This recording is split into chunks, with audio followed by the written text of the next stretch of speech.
KMES English Medium Junior College welcome its students for the online lecture of psychology for Standard 11, Chapter 8, Memory.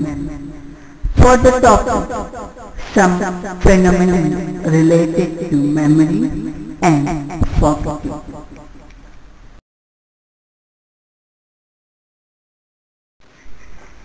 Students, in today's lecture, we are going to study Chapter 8, that is Memory, in which we are going to study about the two subtopics, 8.3, some phenomena related to memory, and 8.4, forgetting.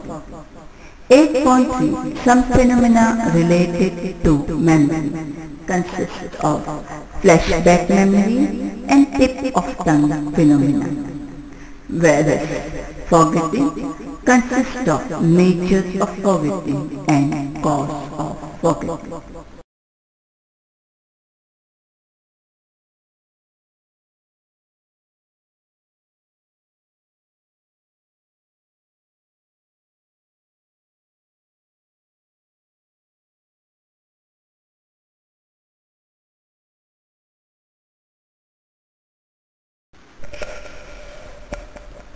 Eight point 3.1 Flash bulb memory. You can remember where you were and what you were doing when you first learned about the earthquake or tsunami taking place. If you can have flash bulb memory, a term coined by Brown and Kulik. Flash bulb memory are vivid memories of that we are doing at the time of an emotion-provoking event, because they seem to be preserved in autobiographical memory in considerable detail, almost like a photograph. Flash bulb memory illustrates a more general phenomena about memory, exceptional memory, and are easily retrievable.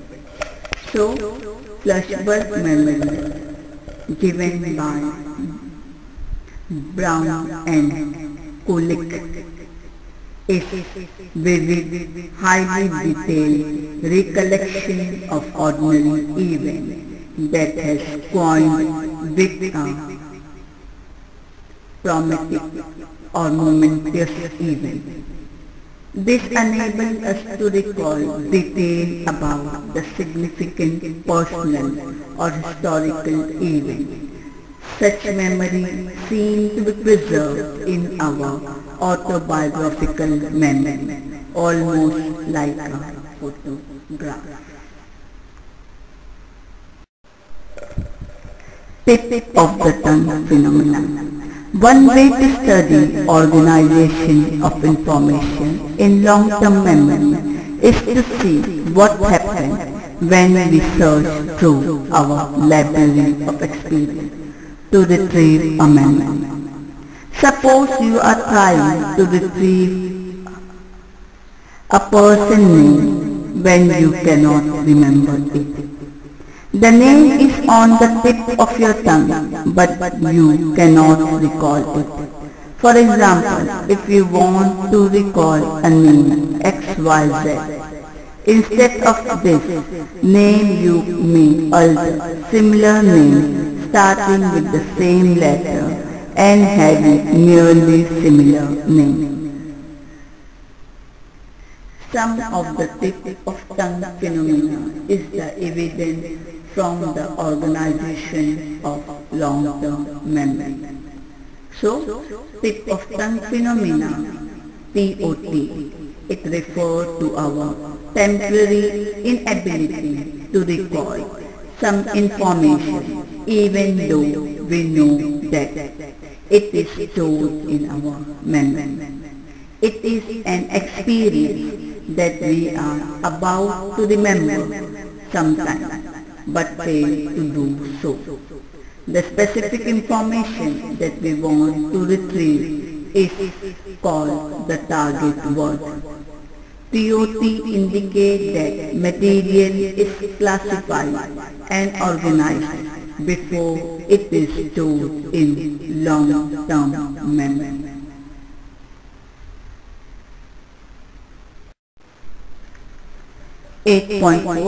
Forgetting. Forgetting is simply the inability to remember the thing which we want to remember at that moment. Thus, forgetting is a failure to retrieve the material from our long-term memory, which we had already stored. An experiment was conducted on forgetting by Hermann Ebbinghaus. He created several lists of nonsense syllables. Nonsense syllables is a set of 3 alphabets, 2 on both the sides of consonant. A middle one is a vowel, like VOL, MUV, etc. and learned it. He checked his own record at various periods of time. He found that he forgot most of whatever he had learned in the first 20 minutes, that is 40%. Following that, after 1 hour, 20%, and after 9 hours, 10%. Again he forgot further, and after 1 day he could recall only around 30% of the material he has learned. After this, his recall was steady for a long period of time. This experiment proved that we forget most of the things we learn in a short span. Therefore, we should revise the study material on the same day when we finish studying it to avoid forgetting. Thus, the nature of forgetting refers to the failure to retain what has been learned. Forgetting is the loss, either permanently or temporarily, of the ability to recall or recognize something that was learned earlier. The first attempt of studying forgetting was done by German psychologist Hermann Ebbinghaus. He developed around 2,300 nonsense syllables. He conducted experiments on retention using himself as a subject. He memorized lists of nonsense syllables and recalled them after varying periods of time. After initial learning, he discovered that the most rapid forgetting occurred in 9 hours after learning, and particularly in the first hour after learning. So, note some important things, that nonsense syllabus was developed by Hermann Ebbinghaus. It referred to 3-letter meaningless but pronounceable words. They are specially consonant, vowel and consonant trigrams such as BOZ, JUR, etc. Cause of forgetting.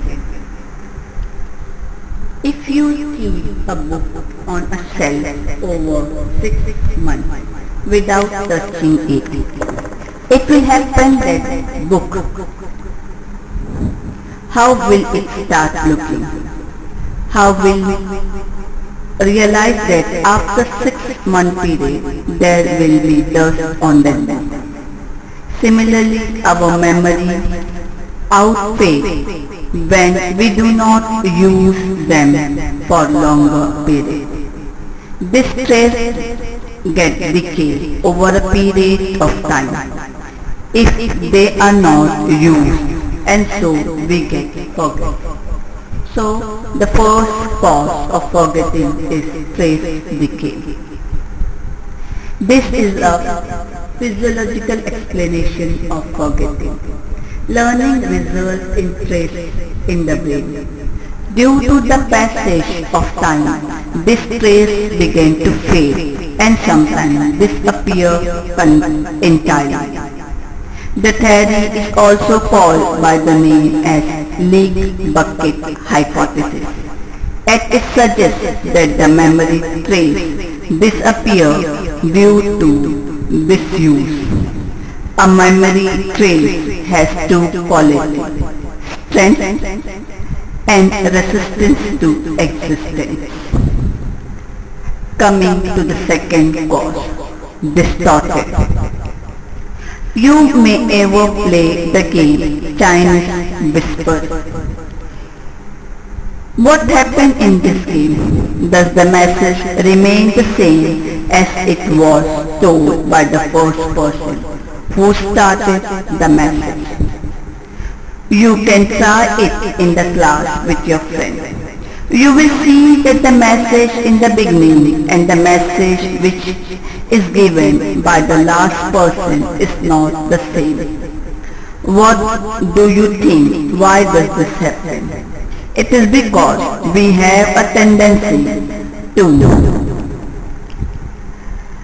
distort our memory. Some researchers believe that our memory trace and not decay, but they are distorted over a period of time and forgetting occurs. As according to Berkeley, trace impressions do not fade away, but they get distorted as time passes. Thus, we remember may be very different from the original matter. He analyzed memories of stories and perceptual objects and concluded that interpretations play a major role in memory, and memory is not only productive but also constructive in nature. So this was distorted memory. Coming to the third one, that is interference as a cause of forgetting. You have gone through some similar situation in your day-to-day life. Thinking you studied psychology yesterday and you study sociology today. Now you end up forgetting either psychology or sociology. This kind of forgetting is due to interference of material. Some researchers believe that we forget due to interference of the material with which other we learn, one after the other. There are two types of interference, namely proactive interference and retroactive interference. So, most researchers of memory suggest that interference is the main factor of forgetting. That is, we forget because some new memory interferes with the retrieval of old memory.